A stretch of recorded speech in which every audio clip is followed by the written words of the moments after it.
দই পটলের পর এবার এলো দুধ পটল। প্রথম ট্রাই করলাম।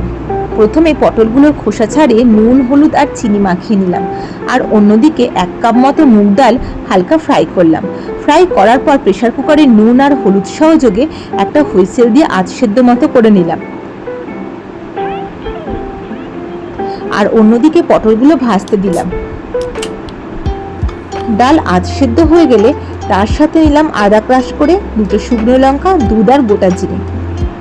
পটল ভাজা হয়ে গেলে ঘি দিয়ে তাতে গোটা জিরে আর শুকনো লঙ্কা আর আদা ফোড়ন দিলাম।